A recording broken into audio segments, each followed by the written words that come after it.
Hello बच्चों आज की ये वीडियो में मैं आपके साथ डिस्कस करूंगा कि आपको इकोनॉमिक्स की पढ़ाई करनी कैसे है। देखो बहुत सारे बच्चे ऐसे हैं जिनको गैप तो मिला है बहुत अच्छा, लेकिन उनको ये नहीं समझ आ रहा कि इस गैप में हम पढ़े तो पढ़े क्या और पढ़े कैसे। तो मैं आपके साथ बहुत ही साइंटिफिक और बहुत ही प्रॉपर एक स्ट्रक्चर्ड तरीका लेकर आया हूँ, जो मैंने खुद भी फॉलो करा था अपने बहुत सारे एग्जाम्स में और बहुत रेलिवेंट रहा था मेरे लिए टेक्निक को फॉलो करना, क्योंकि इसके अंदर मैं आपको बताऊंगा भी कि इस टेक्निक से आपको क्या फ़ायदा होने वाला है। देखो बच्चों, सबसे पहले आपको क्या करना है, आपको लेट से कि आप मैक्रो इकोनॉमिक्स से स्टार्ट करते हो, ठीक है। आपको चैप्टर 1 खोलना है। चैप्टर 1 धीरे धीरे पढ़ना शुरू करना है। तो पहला स्टेप होगा आपका रीड करना। आप पढ़ रहे हो, नोट से पढ़ रहे हो या बुक से पढ़ रहे हो। स्टेप 2 में आपको करने हैं मेन पॉइंट्स को लर्न। अब सब कुछ नहीं रटना, ऑब्वियसली सारी एक्सप्लेनेशन नहीं रटनी, चाहे आप कुछ भी पढ़ रहे हो, सिर्फ आपको मेन पॉइंट्स को लर्न करने की कोशिश करनी है। तो इंडियन इको हो या मैक्रो हो, आपने मेन पॉइंट्स को लर्न कर लिया।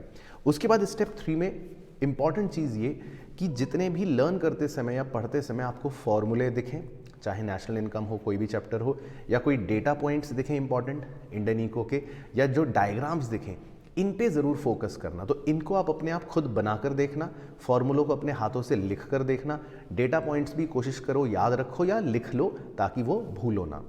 फिर उसके बाद जब आप चैप्टर पढ़ रहे हो, यहाँ तक पहुँच गए, स्टेप 4 में आपको क्या करना है, चैप्टर कंप्लीट होने पर, ये इंपॉर्टेंट चीज़ है जो मैं बता रहा था कि मेरी टेक्निक कैसे हेल्प करती है।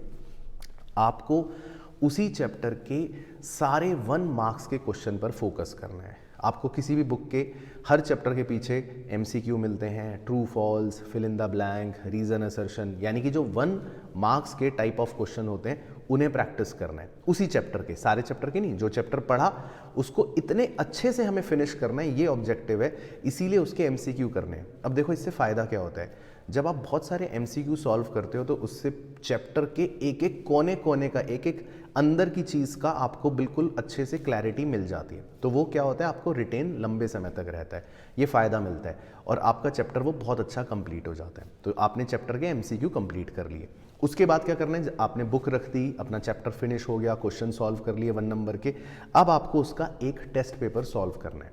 आपके पास एक चैप्टर का टेस्ट पेपर होता ही है, कोई ना कोई, चाहे UT का पेपर हो, स्कूल का पेपर हो, ट्यूशन का कोई हो, वर्कशीट हो।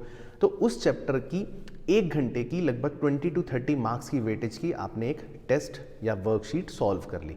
इससे ये होगा कि आपका ना थोड़ा सा टेस्ट भी हो जाएगा कि जो चैप्टर आपने पढ़ा, जितना याद करा या समझा, अब आप उसको लिख पा रहे हो कि नहीं। अब वो बिना देखे करना है, प्रॉपर टेस्ट एनवायरनमेंट में कि हाँ 1 घंटे का पेपर है, 30 नंबर के क्वेश्चंस हैं, मैं लिख कर सॉल्व करूँगा। अब होगा क्या, जब आप सॉल्व कर लोगे उसके बाद अब उसको एनालाइज करना है कि यार कौन से क्वेश्चन में मैं अटका, कौन से क्वेश्चन में मैंने छोड़ ही दिया, या किस क्वेश्चन में मेरा आंसर गलत आ गया। तो जब आप उसको एनालाइज करने में 15 मिनट लगाओगे, बहुत अच्छी एक्सरसाइज होगी, आपको अपने वीक एरियाज पता लग जाएंगे उस चैप्टर के।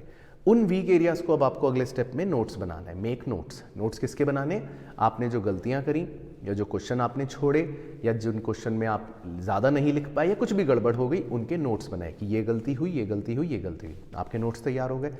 ये सेम प्रोसेस आपको हर चैप्टर में करना है, या 2 चैप्टर का चंक बना लो और इस प्रोसेस को 2 चैप्टर के चंक्स में अप्लाई करो।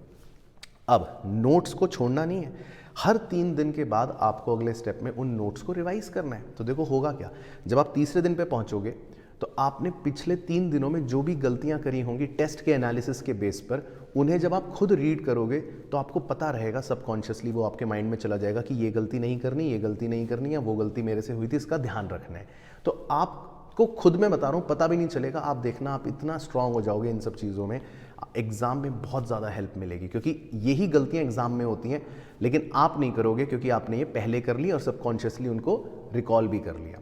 और लास्ट फिर क्या करना है, जब सब कुछ खत्म हो जाए, जब आपको बिल्कुल कॉन्फिडेंस आ जाए, आपकी तैयारी लगे आपको खुद को कि ठीक है चैप्टर वाइज करने की ज़रूरत नहीं है, तब एंड में सैम्पल पेपर या मॉक पेपर्स की प्रैक्टिस करनी है। तो जो आपके बचे हुए दिन हैं उसमें आप अपनी तैयारी को इसी वे में प्लान आउट करना, ठीक है ना। तो वीडियो को शॉर्ट और क्रिस्प इसलिए रखा क्योंकि आपकी क्वेरी थी बहुत सारे बच्चों की। आई होप ये फॉलो करोगे तो आप देखना इकोनॉमिक्स में भी और हर सब्जेक्ट में बहुत हेल्प होगी, ठीक है। बाकी मुलाकात करेंगे आपसे वीडियो लेक्चर्स के अंदर। अपनी नॉर्मल पढ़ाई करते रहना अच्छे से और रिवाइज ज़रूर करना, वो बहुत इंपॉर्टेंट है। मिलता हूँ।